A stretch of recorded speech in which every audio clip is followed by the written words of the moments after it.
पाकिस्तान की फौज डर चुकी है, ठिकानों से भागने लगी है और सांसद ने शरीफ को बुजदिल भी कहा है। क्या कुछ कहना चाहिए? बिल्कुल सही कहा है उसने बुजदिल। क्यों कि वो आसिम मुनीर जो उनका कमांडर इन चीफ है उसके हाथों की कठपुतली बना हुआ है और उसके पास में कोई विल पावर नहीं है। हमारे प्रधानमंत्री की विल पावर है जिसकी वजह से हमने अंदर घुस करके उनको मारा है, मुंह तोड़ जवाब दिया है और अखंड भारत की तरफ हमने एक कदम और आगे बढ़ाया है।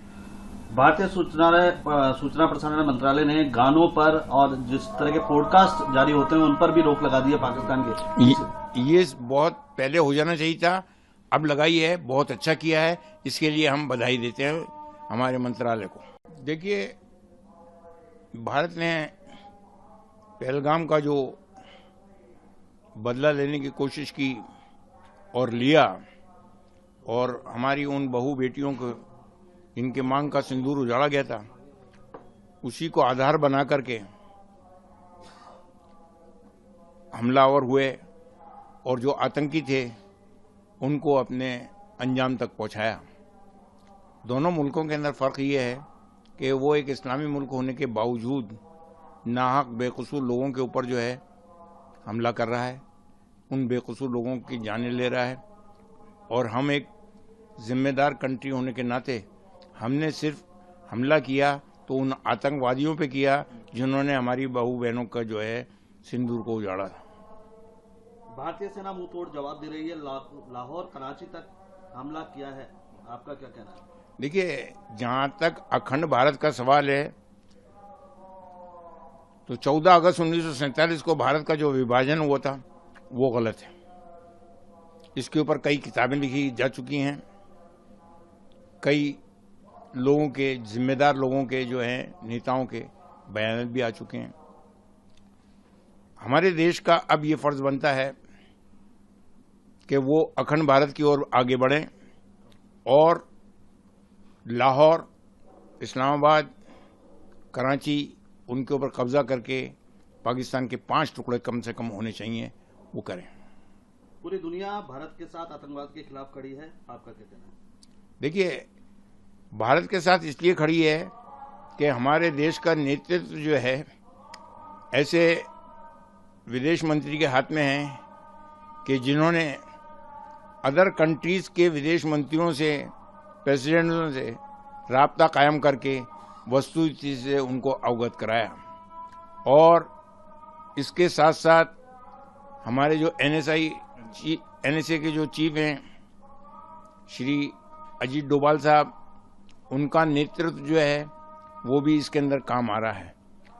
तो इसी वजह से, यही वजह है कि तमाम विदेशों के जो नायक हैं, विदेश मंत्री हैं, प्रेसिडेंट्स हैं, प्राइम मिनिस्टर्स हैं, वो भारत के पीछे आके खड़े हो गए हैं इस आतंकवाद के खिलाफ।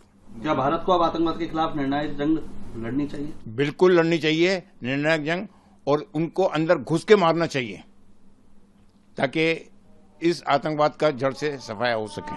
भारत की जनता से क्या अपील करना चाहिए? भारत की जनता जो से अपील ये है कि वो इस मौके के ऊपर हमारे फौजियों के साथ में रहें, कंधे से कंधा मिला करके उनका साथ दें और देश की जो सरकार है उसका साथ दें और उसके हाँ में हाँ मिलाते हुए अपने बयानात को जो है रखें और कोई ऐसी बात पैदा ना करें जिससे वस्तुस्थिति बिगड़े।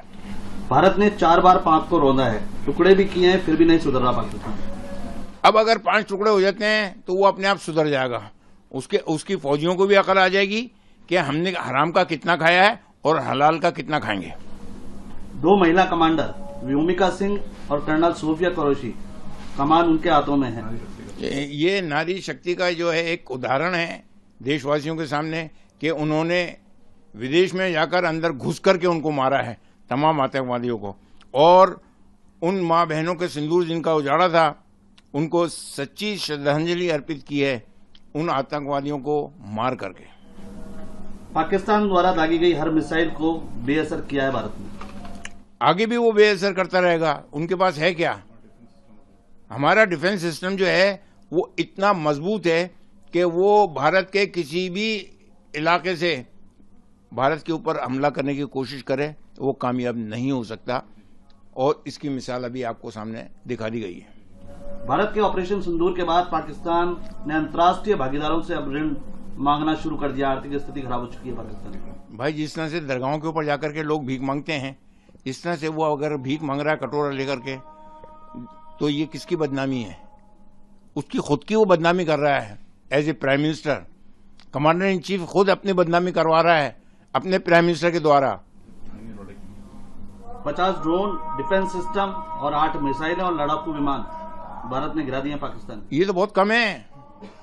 अगर वो इससे ज्यादा भेजता तो इससे ज्यादा गिराते।